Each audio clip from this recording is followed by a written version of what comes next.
প্রিয় পাঠক, গল্প নিয়ে গল্প চ্যানেলে আপনাকে স্বাগতম। আজকের পর্বে আমরা যে গল্পটি পড়ব তার নাম রাজা। লিখেছেন প্রখ্যাত কথাসাহিত্যিক মতি নন্দী। প্রতিবারের মতো গল্প শেষে এবারও থাকছে গল্প নিয়ে সামান্য আলোচনা শুনতে, তাই শেষ পর্যন্ত আমাদের সঙ্গেই থাকুন।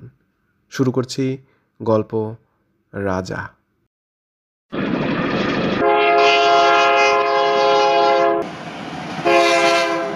ট্রেন ছাড়ার কয়েক মুহূর্ত আগে ওরা ছুটে এসে কামরাটায় উঠল। হাঁপাতে হাঁপাতে কিছুক্ষণ পরস্পরের দিকে তাকিয়ে তারা সাফল্যের বিষয় কাটিয়ে উঠেই ঝগড়া শুরু করল।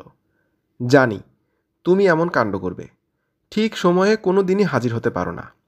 ছেলেটি উত্তেজিত হয়ে বলল, আচ্ছা আমি কি করতে পারি? যদি বাবার হঠাৎ অসুখ করে, মা যদি রান্নাঘরে না যায়, দাদা যদি প্রশ্ন করে বসে আজ তো ছাত্র ধর্মঘট, তাহলে কলেজে যাচ্ছিস কেন? কৈফিয়ত দিল মেয়েটি। ছেলেটি কামরার ভেতর চোখ বোলাতে বোলাতে আপন মনে বলল, এক্সকিউজ একটা না একটা ঠিক তৈরিই থাকে। 1 সেকেন্ড দেরি হলেই আর ওঠা যেত না। তাও তো 10 মিনিট কমিয়ে 10:40 জায়গায় 10:30টায় ট্রেন ছাড়বে বলেছিলাম, তাও লেট। বড্ড নির্বিড়ে তুমি। মেয়েটিও কামরার লোকগুলোর উপর চোখ বোলাচ্ছিল। ফিসফিস করে বলল, আমার চেনা কেউ নেই। তোমার? দেখছি না কাউকে। টিকিট আমাদের ফার্স্ট ক্লাসের, এখানেই থাকবে? না না, এই ভিড়ই ভালো। ভিড়ের মধ্যে ছেলেটি মেয়েটির গা ঘেঁষে দাঁড়ালো। মেয়েটি ঘাড় ফিরিয়ে ভ্রুভঙ্গি করে ধমকালো, চারপাশের লোকদের ইশারায় দেখালো। ছেলেটি ঠোঁট মুচড়িয়ে বেপরোয়া ভাব প্রকাশ করল। খেয়ে এসেছ? অল্প, ইচ্ছে করছিল না খেতে। তুমি? না, বাবা টাকা জোগাড় করতে বড়নগর গেছে, ফিরে বাজার করবে, তারপরে রান্না হবে। ওদের স্ট্রাইক আর কতদিন চলবে কি জানি। তাহলে তুমি ফার্স্ট ক্লাসের টিকিট কাটলে কেন? পয়সা পেলে কোথায়? যেখান থেকেই পাই না। আমার খারাপ লাগছে। তা তো লাগবেই, আমার সঙ্গে থাকলেই তোমার খারাপ লাগে। তাই বললাম, তুমি সব কথায় উল্টো মানে করো। বিচ্ছিরি স্বভাব তোমার। জানি, আমি দেখতেও বিচ্ছিরি, পড়াশোনায়ও ভালো নয়, ফেল করেছি, গান জানি না, পদ্য লিখতে পারি না, গুন্ডামি করে বেড়াই। এই এই এই শুরু হলো পাগলামি। চুপ করে থাকো তো এখন। ঝগড়ুটে, ভীষণ ঝগড়ুটে তুমি। এই বলে মেয়েটি পিঠ দিয়ে ছেলেটির বুকে চাপ দিল। কাছের কয়েকজন মুখ ভাবলেশীন দেখে ছেলেটি বুঝল তারা মন দিয়ে ওদের কথা শুনছে এবং শোনার ভান করছে। মনে মনে রেগে উঠে কতকগুলো কড়া কথা বিড়বিড় করল। কি বলছো? কিছু না, বসার চেষ্টা করতে হবে। তুমি বরং ওই দিকটা গিয়ে দাঁড়াও। জানলা না হলে ভালো লাগে না ট্রেনে। ওই জানলাটার কাছে 2 বুড়ো বুড়ি দেখেছ? বোধহয় বেশি দূরে যাবে না, কাছে গিয়ে দাঁড়াও। কীরকম দেখায় দেখেছ? পাকা চুলের মধ্যে টকটকে সিঁদুর। কত বয়স বলো তো? 60-65 হবে। বুড়ো বেশ শক্ত সমর্থ রয়েছে, পাশাপাশি কেমন সুন্দর দেখাচ্ছে। ওই দেখো, আমাদের দেখছে। তাকিও না। ডাকছে আমায়, পাশে একটুখানি জায়গা আছে। আমি একা ভিড়ে দাঁড়িয়ে থাকবো? ওরা বেশি দূর যাবে না বোধ হয়। মালপত্র তো দেখছি না, এখনই জায়গা রিজার্ভ করে রাখি। মেয়েটি সন্তর্পণে গিয়ে জানলায় বসা বৃদ্ধার পাশে কোনো মতে বসল। বৃদ্ধা হেসে বললেন, কত দূর যাবে? ইতস্তত করে মেয়েটি বলল, এই কাছেই। আপনি? আমরা আসানসোল যাব, বড় মেয়ের ছেলের পৈতে হচ্ছে। শুনে মেয়েটি মুষড়ে পড়ল। ঘন্টা 6 আগে এরা তাহলে নামবে না, বসে লাভ কি? তুমি কি পড়ো? BA first year. বাড়ি কোথায়? বাগবাজারে। এখন যাচ্ছ কোথায়? মেয়েটি কয়েক মুহূর্ত ভেবে বলল, পিসিমার বাড়ি, খুব অসুখ করেছে, বোধহয় ক্যান্সার। আহা, বড় শক্ত রোগ। আমার শ্বশুর ওতে মারা গেছিলেন, বড় কষ্ট পেয়েছিলেন। হ্যাঁ, এর তো কোনো চিকিৎসা নেই। বলতে বলতে মেয়েটি দেখল ছেলেটি বেজার মুখে তাকিয়ে। সে ভাবল, আর বসে থেকে লাভ কি? সঙ্গেও কে? দাদা? মেয়েটি বিমূঢ়ের মতো বৃদ্ধার মুখের দিকে তাকিয়ে মাথা নামিয়ে হাসি চাপল। মেজদা বলেই সে ছেলেটির দিকে তাকালো। সিগারেট ধরিয়ে মুখ উপরে তুলে ধোঁয়া ছাড়ছে, আর বিরক্ত হয়ে পাশের লোকের দিকে ভ্রু কুঁচকাচ্ছে। কি করে? পরে চাকরি করে, ইঞ্জিনিয়ার। আমার বড় জামাইও ইঞ্জিনিয়ার, বার্নপুরে। তোমার দাদা কোথায় কাজ করে? মেয়েটি থতমত হয়ে বলল, একটা বিদেশি কোম্পানিতে। নামটা খটোমটে, মনে থাকে না। বলেই সে উঠে দাঁড়ালো। এসে গেছে বুঝি? হ্যাঁ, এইবার নামবো। ছেলেটির কাছে এসে বলল, চলো এখানে নেমে অন্য কামরায় উঠি। বুড়ির বড্ড কৌতূহল।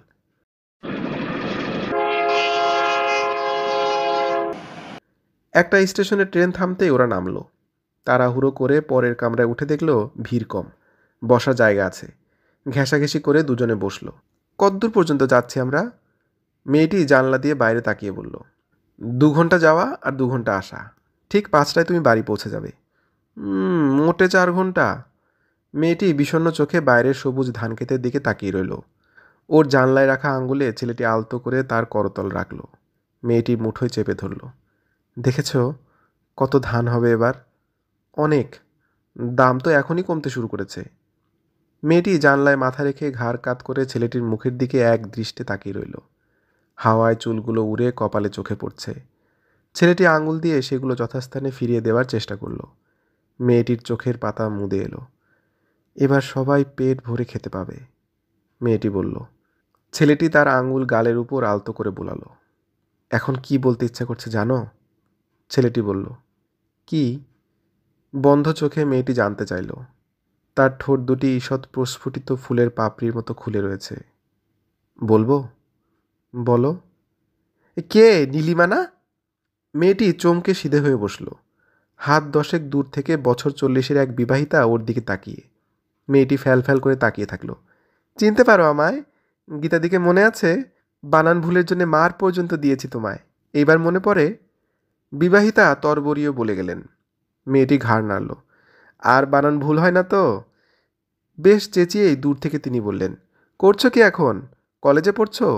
এ লাইনে কোথায় চলেছ? পিসিমার বাড়ি যাচ্ছি, এই পরের স্টেশনেই নামবো। কতদিন পর দেখা হলো বলুন তো? 3 বছর প্রায়। মেয়েটি খুব উৎসাহিত হওয়ার চেষ্টা করলো। একা যাচ্ছ? মেজদা রয়েছে। আপনি কোথায় যাচ্ছেন? বর্ধমান। উনি তো ওখানেই চাকরি করেন। তোমাদের ক্লাসের আর সকলের খবর কি? এসো না এদিকে। মেয়েটি একবার দেখলো ছেলেটির কাঠের মতো মুখ, তারপর উঠে গিয়ে বিবাহিতার পাশে বসলো।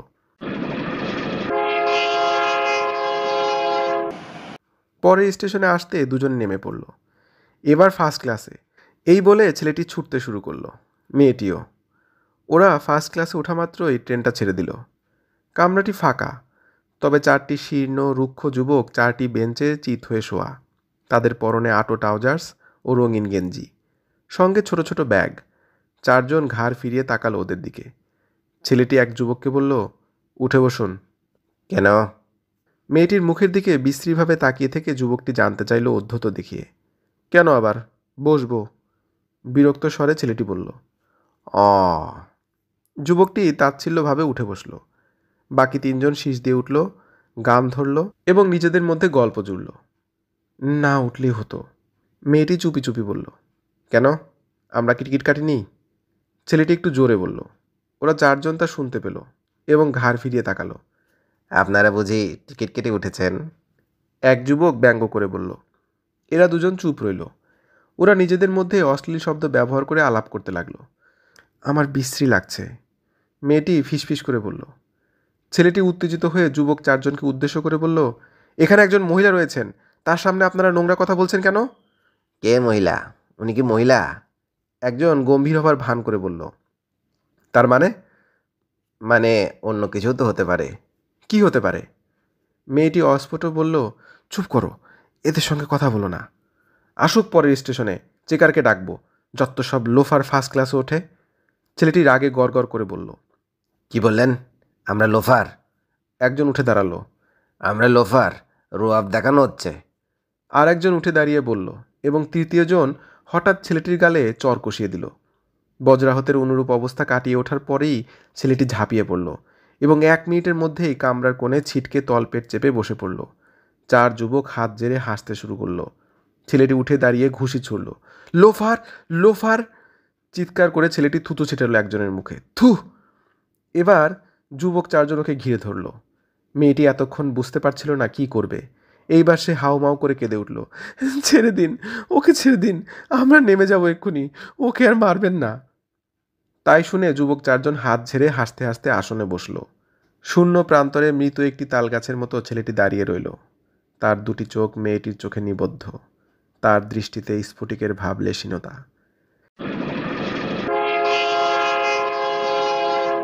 স্টেশনে ট্রেন থামতেই মেয়েটির সঙ্গে ছেলেটি মাথা নিচু করে নামল। ট্রেন ছেড়ে যাওয়ার সময় ওরা চাপা হাসি শুনল। দুপুরে নির্জন স্টেশনে ওরা একটা বেঞ্চে গিয়ে বসল। কলের জলে রুমাল ভিজিয়ে ছেলেটির মুখের রক্ত মুছিয়ে দিল মেয়েটি। একটি চোখ ফুলে উঠে প্রায় বন্ধ হয়ে এসেছে, নিচের ঠোঁট থেতলে ঝুলে পড়েছে, জামায় গাঢ় রক্তের ছিটে। মেয়েটি হাত ধরল ছেলেটির এবং কেউ কোনো কথা না বলে বসে থাকল। সবুজ ধান ক্ষেতের ওপাশে বহু দূরে গ্রাম দেখা যায়। গ্রামের মাথায় কিনার ঘেঁষে সূর্য নেমে এসেছে। দুটি মেল ট্রেন ইতিমধ্যে চলে গেছে। মেয়েটি মুঠো শক্ত করে ধরে বলল, তখন তুমি যেন কি বলবে বলছিলে? ছেলেটি ওর মুখের দিকে তাকালো। হাসবার জন্যে ঠোঁট দুটো মেলে ধরতে গিয়ে যন্ত্রণায় পারল না। একটি চোখ বন্ধ হয়ে গেছে। কোনো রকমে একটি হাত তুলে মেয়েটির গালে আঙ্গুল বুলিয়ে সে বলল, ইচ্ছে করছিল বলি, হ্যাঁ, এখন আমি সারা পৃথিবীর রাজা। প্রিয় পাঠক, এতক্ষণ আপনি শুনলেন প্রখ্যাত কথাসাহিত্যিক মতিনন্দী রচিত গল্প রাজা। মতিনন্দী বাংলা সাহিত্যের একজন অসামান্য কথাসাহিত্যিক। কিন্তু দুঃখের বিষয় হলো, মতিনন্দীর কথা যখনই আলোচনায় আসে তখনই ঘুরে ফিরে সেই একই স্ট্রাইকার, স্টপার আর তার খেলা বিষয়ক উপন্যাসগুলোর কথা পাঠক স্মরণ করেন। কিন্তু মতিনন্দী যে কত অসামান্য একজন গল্পকার ছিলেন সেটি তার এই খুবই ছোট্ট একটা গল্পে ফুটে উঠেছে। সন্তোষ কুমার ঘোষ একবার এক সহজ স্বীকৃতি দিয়েছিলেন। মতিনন্দীকে তিনি বলেছিলেন মানিক বন্দ্যোপাধ্যায়ের উত্তরসূরি। মতিনন্দীর গল্প পড়তে গেলে এই উক্তিটির যথার্থতা মেলে। মানিক বন্দ্যোপাধ্যায়ের মতোই মানুষের ভেতরটাকে খুলে খুলে দেখার একই প্রবণতা আমরা দেখি মতিনন্দীর লেখায়। দয়া মায়াহীন এক রূঢ় বাস্তবতা আমাদের চোখের সামনে তিনি মেলে ধরেন। মতিনন্দীর ছিল নিজস্ব প্রচুর অভিজ্ঞতা আর ঘটনা বিশ্লেষণের তীক্ষ্ণ দৃষ্টি। সেই সাথে অসীম মমতায় তিনি দেখেছেন জীবনকে। এই দেখার মধ্যে ছিল বৈচিত্র্যতা। এজন্যেই তার গল্পেও প্রচুর বিষয় বৈচিত্র্য লক্ষ্য করা যায়। যেমন এই রাজা গল্পের কথাই চিন্তা করি। আদতে রাজা কিন্তু একটা প্রেমের গল্প, কলেজ ফাঁকি দিয়ে এক যুগলের ট্রেন ভ্রমণের গল্প। শহরের রাস্তাঘাটে কত পরিচিত লোক, কোথায় কখন কে দেখে ফেলে তার কি কোনো ঠিক ঠিকানা আছে? তার যাতে ট্রেনই ভালো, কেউ দেখে ফেলবার ভয় নেই। সবসময় একটা ত্রস্ত আর সজাগ ভাব রাখতে হবে না স্নায়ুতে। কিন্তু ট্রেনেও কি পরিচিত লোকের অভাব আছে? হুট করে সেই স্কুলের ম্যাডাম গীতাদির সঙ্গে দেখা হয়ে গেল। আবার অপরিচিত লোকের উৎসাহ কম নয় তাদেরকে ঘিরে। কোথায় যাচ্ছ, সঙ্গে ওটা কে, দাদা নাকি, এমন কত হাজার রকমের প্রশ্ন যে লোকগুলোর। কিন্তু সেই প্রশ্নের ভিড় এড়িয়েও যখন একটু একান্ত অবসর মেলে তখনই মাথায় ভর করে নানান চিন্তা। আর সেই চিন্তা যে কেবল প্রেম নিয়ে, সংসারের আর সব কিছু বাদ দিয়ে কেবল দুজনকে নিয়েই, তা কিন্তু নয়। যেমন এই গল্পে একটা সংলাপ আছে এমন, মাঠ ভরা ফসলের ক্ষেত দেখে মেয়েটি বলে উঠছে, এবার সবাই পেট ভরে খেতে পাবে। রোমান্টিক গল্পে এমন ঘোর বাস্তববাদী সংলাপ মতিনন্দী ছাড়া আর কে লিখতে পারে বলুন? আর বাস্তববাদী লেখক দেখেই হয়তো তিনি গল্পের এমন মর্মান্তিক পরিণতি পাঠকের সামনে ছুড়ে দেন। যে ছেলেটি এই একটু আগেই মেয়েটিকে কাছে পেয়ে ভেবেছিল সে বুঝি এই পৃথিবীর রাজা, তাকেই রাস্তার কয়েকটি গুন্ডা বেদম মার মেরে বুঝিয়ে দিল এই দুনিয়ায় পেশি শক্তি ছাড়া কেউ রাজা হতে পারে না। মতিনন্দীর সমস্ত গল্পই এমন কর্কশ, রূঢ়। আর এই কারণেই হয়তো ছা পোষা বাঙালি মধ্যবিত্তের কাছে তেমন সমাদৃত হননি তিনি। মধ্যবিত্ত তো গল্প উপন্যাসের মাঝে স্বপ্নের জগৎ খোঁজে, নিজের মুখোমুখি দাঁড় করিয়ে দেয় এমন সাহিত্য কবেই বা তাদের কাছে মূল্য পেয়েছে। কিন্তু প্রকৃত পাঠক ঠিকই খুঁজে নেন সত্যিকারের শক্তিমান কথাসাহিত্যিককে, আর প্রতিনিয়ত নিজের ভেতরে তল্লাশি চালান সত্যের। সবাইকে শুভকামনা জানিয়ে আজকের মতো বিদায় নিচ্ছি। সবাই ভালো থাকবেন, সুস্থ থাকবেন। কথা হবে পরবর্তী কোনো গল্পে। ধন্যবাদ।